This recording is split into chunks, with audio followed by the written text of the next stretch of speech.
دوای هەڕەشە تۆقێنەرەکەی ترامپ سیناریۆ مەترسیدارەکانی شەڕاشکرا دەبن.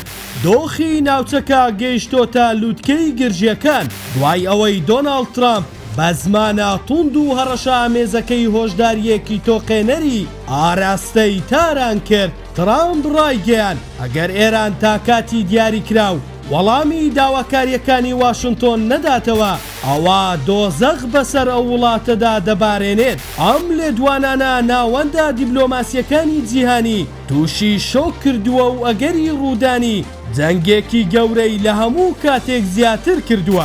بەپێی راپۆرتێکی ماڵپەڕی ئەکسیۆس ئەم تووڕەیە بێوێنەیەی ترامپ تەنها پەیوەندی بە هەڕەشەکانی داخستنی گەروی هورمزەوە نەبووە، بەڵکو پەیوەست بووە بە دۆسیەی فڕۆکەوانە ئەمریکیەکە کە دوای کەوتنە خوارەوەی فڕۆکەکە لە ناوچەکەدا بێسەر و شوێن بووە.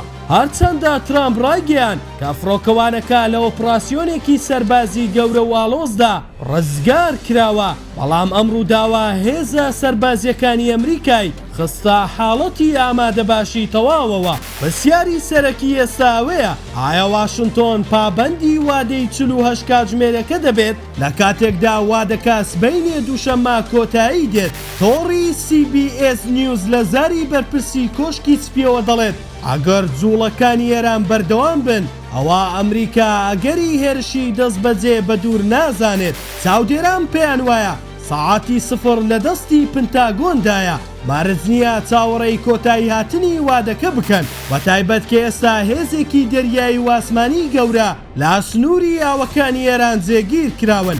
لە سایی ئەم تەموو مژەدا سێ سیناریۆی سەرەکی بۆ دوا وادەکان دەخرێنە ڕوو.